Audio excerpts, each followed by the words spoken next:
I was very heartened by your discussion of site visits to our prisons to get firsthand understanding of what's going on there.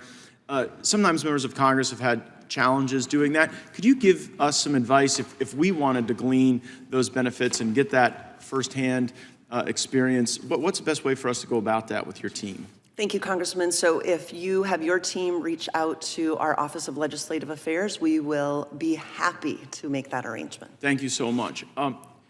Does the Bureau of Prisons retaliate against people based on on constitutionally protected speech? I have been very clear that retaliation will not be stood for on my watch. And you're confident that that's being observed throughout the Bureau? I'm confident that message has been delivered, and if anyone engages in retaliation, we will hold them accountable.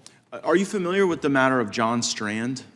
That name is not familiar to me now. So Mr. Strand was a witness at a hearing that we had regarding some of the civil rights concerns of people who had interacted with the Department of Justice in January 6 matters. He was convicted, sentenced at FCI Miami, and I'd received word that he had been placed into enhanced confinement and into higher acuity securing as a consequence of information that others had put out on his Twitter feed. So is that something does that ring a bell to you? Congressman, I wouldn't be able to speak to an individual's circumstances regarding their behavior inside our institutions. What I can assure you is that if an individual is placed in our special housing unit, it would be for conduct that happened inside the institution. So what's a special housing unit? A special housing unit is one of our restrictive housing placements that could include disciplinary segregation, protective custody, and would house individuals that either were at harm to harm themselves or others, or had actually engaged in misbehavior inside our institutions. What I'm worried about is that Mr. Strand gave us testimony about some of his concerns, and as you know, people give us testimony. We sort through what's right and wrong and should be acted on and shouldn't be acted on. It's not gospel, it's just testimony. But then thereafter, people were posting on some of his social media platforms his concerns about the treatment he'd received at the Bureau. And then I sent a letter to you concerned about that because, like you, I don't want anyone retaliated against for constitutionally protected speech. And thereafter, I got a letter back from the aforementioned Office of Legislative Affairs in your office, and they say, in part, Mr. Strand was moved to a secure housing unit with increased supervision and frequent employee contact on September 26, 2023, pending completion of an investigation. So I guess my question is, when someone, is that like akin to what we would normally think about as solitary confinement? Those words, secure housing unit with increased supervision and frequent employee contact? We would use the word restrictive housing. Okay. So what's this then?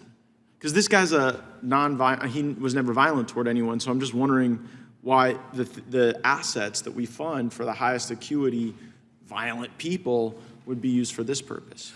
Congressman, we use that special housing unit for individuals that engage in any sort of misconduct inside our institutions. I don't know what he was found to be guilty of by our hearings administrative process that would warrant his need to go into restrictive housing, but I assure you we have administrative processes that people have to go through before those placements actually occur. Yeah, I get that you can't know the conditions of every single prisoner throughout the Bureau. This is one I've ripened and sent to you because I am worried that throughout our Department of Justice and what we've endured, that there are some people who are sort of being used as pawns, and they're being mistreated in order to send a message to other people. And I'm grateful that you've said here that is not your doctrine. You don't want to see that happen, but you also haven't been able to share with us an entire confidence that that isn't happening in some cases. And I'm worried that it's happening here. Have you heard of the matter of Owen Shroyer?